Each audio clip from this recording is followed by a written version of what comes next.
Mayor Arya രാജേന്ദ്രനും KSRTC ഡ്രൈവറും തമ്മിലുള്ള തർക്കത്തിൽ നിർണായകം ബസ്സിലെ CCTV ദൃശ്യങ്ങളാണ്. ഇതടങ്ങിയ മെമ്മറി കാർഡാണ് നഷ്ടപ്പെട്ടത്. മെമ്മറി കാർഡ് കണ്ടെത്താൻ തമ്പാനൂർ പോലീസ് വ്യാപകമായ അന്വേഷണമാണ് നടത്തുന്നത്.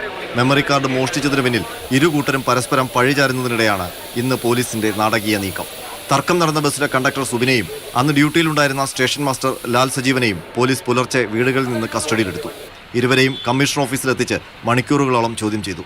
എന്നാൽ ഇക്കാര്യത്തിൽ നിരപരാധികളെന്നായിരുന്നു രണ്ടുപേരുടെയും നിലപാട്. തുടർന്ന് വൈകുന്നേരത്തോടെ വിട്ടയച്ചു. തൊട്ടുപിന്നാലെ ഡ്രൈവർ യദുവിനെ കസ്റ്റഡിയിലെടുത്ത് കമ്മീഷൻ ഓഫീസിലെത്തിച്ചു.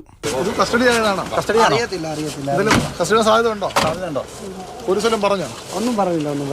പേടിയുണ്ടോ കസ്റ്റഡി ആവുമെന്ന്? 3 മണിക്കൂർ നീണ്ട ചോദ്യം ചെയ്യൽ. യദുവിനെയും വിട്ടയച്ചു. എന്നാൽ യദുവിന്റെ മൊഴിയിൽ വൈരുദ്ധ്യമുണ്ടെന്നാണ് പോലീസ് പറയുന്നത്. സംഭവം നടന്നതിന്റെ പിറ്റേ ദിവസം യദു ATOയ്ക്ക് മൊഴി നൽകാൻ തമ്പാനൂർ ബസ് സ്റ്റാൻഡിലെത്തിയിരുന്നു. ആ സമയം വിവാദ ബസിന്റെ സമീപത്തേക്ക് യദു പോയതായി പോലീസ് സംശയിക്കുന്നുണ്ട്. ഇക്കാര്യത്തിലാണ് വ്യക്തത വരേണ്ടത്. മൊഴി പരിശോധിച്ച ശേഷം യദുവിനെ വീണ്ടും വിളിപ്പിക്കും. അതേസമയം ജോലിയിൽ തിരികെ പ്രവേശിപ്പിക്കണമെന്ന ആവശ്യവുമായി യദു രംഗത്തെത്തി. ഇപ്പോൾ മാഡത്തിൻ്റെ പേരിലായാലും സാറിൻ്റെ പേരിലായാലും MLA സാറിൻ്റെ പേരിലായാലും പരാതി 5 പേരുടെ പേരിലും കേസുണ്ട്.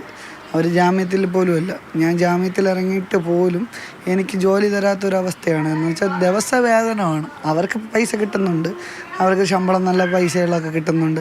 എന്നെ സഹായിക്കാനായാലും സഹായിക്കണമെന്നല്ല, എനിക്ക് ജോലി ചെയ്യാനുള്ളൊരു ഒരു അനുമതി കിട്ടിയാലും മതിയായിരുന്നു. ഏതായാലും മെമ്മറി കാർഡ് ലഭിച്ചാൽ മാത്രമേ അന്ന് നടന്ന സംഭവങ്ങളുടെ യഥാർത്ഥ ചിത്രം പുറത്തുവരൂ. മാതൃഭൂമി ന്യൂസ്, തിരുവനന്തപുരം.